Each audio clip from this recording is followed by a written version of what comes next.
It is now in order to consider Amendment Number 39, printed in Part D of House Report 118-216. For what purpose does the gentleman from Tennessee seek recognition?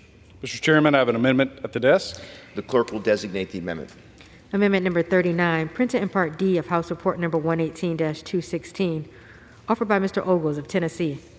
Pursuant to House Resolution 723, the gentleman from Tennessee, Mr. Ogles, and a member opposed, each will control 5 minutes. The chair now recognizes the gentleman from Tennessee for 5 minutes. Thank you, Mr. Chairman.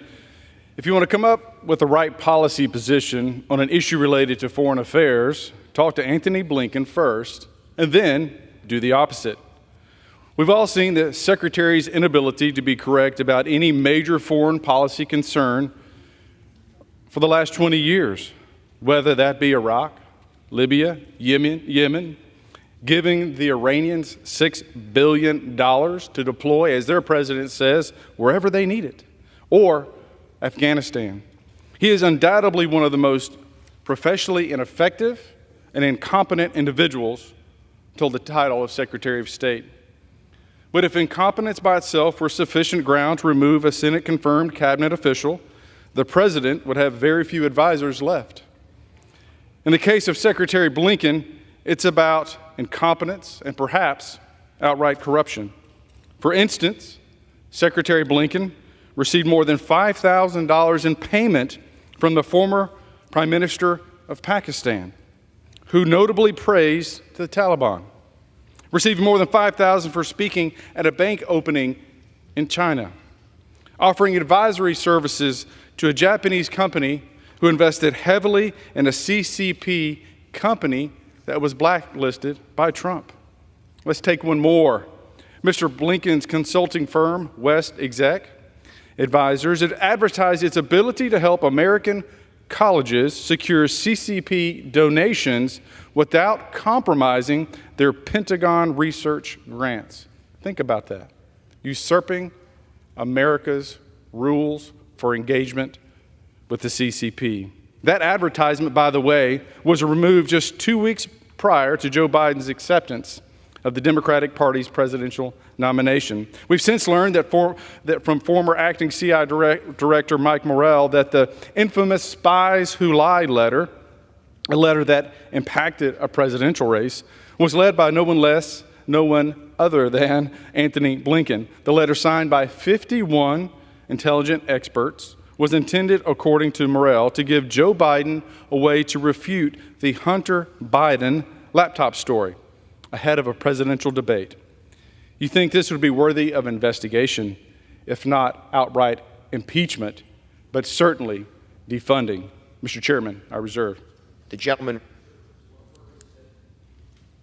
Members are reminded to refrain from engaging in personality towards the president. For what purpose does the gentlewoman from California seek recognition? Mr. Chairman, I rise in opposition to this amendment. The gentlewoman is recognized. Mr. Chairman, this is really despicable to target dedicated public servants and threaten their livelihoods.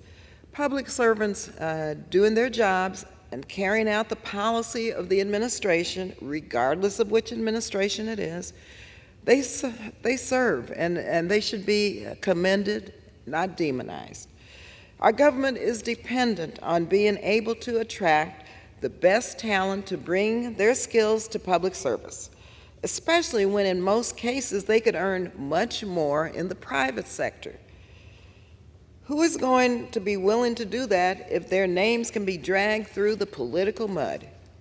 Secretary Blinken is a dedicated public servant who has proudly represented the United States while serving in multiple high-level positions. This is not how we solve policy differences.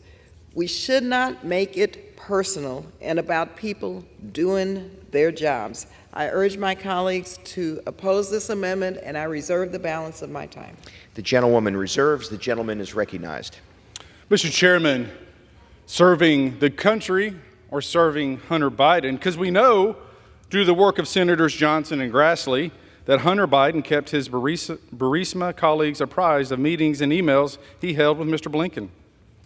Mr. Blinken had previously said to Senate staffers that he wasn't aware of any communications with Hunter Biden, aside from one in-person meeting, which is a materially false statement and should subject him to criminal penalties under 18 U.S.C. 1001.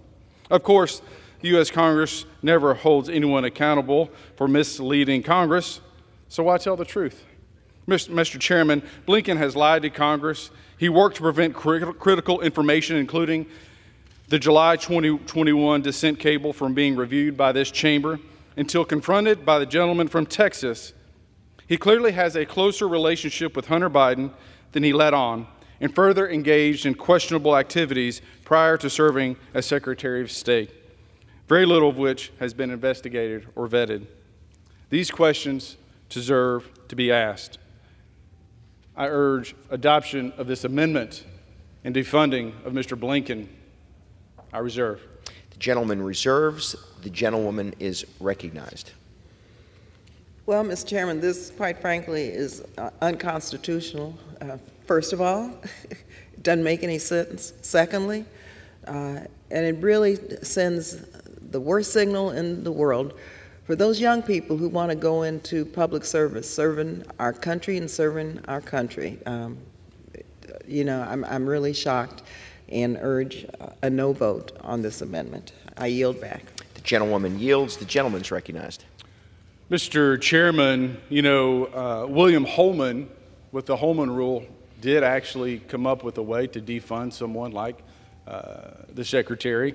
But back to the Secretary, there should be accountability for our botched Afghanistan withdrawal, for helping establish the Islamist theocracy that is in power there today, the insult to the memory of those who lost their lives at Abbey Gate. This man is responsible. He is complicit. I urge adoption of this amendment. He should be defunded, and quite frankly, I would say he should be impeached. Thank you, Mr. Chairman. I yield back. Gentleman.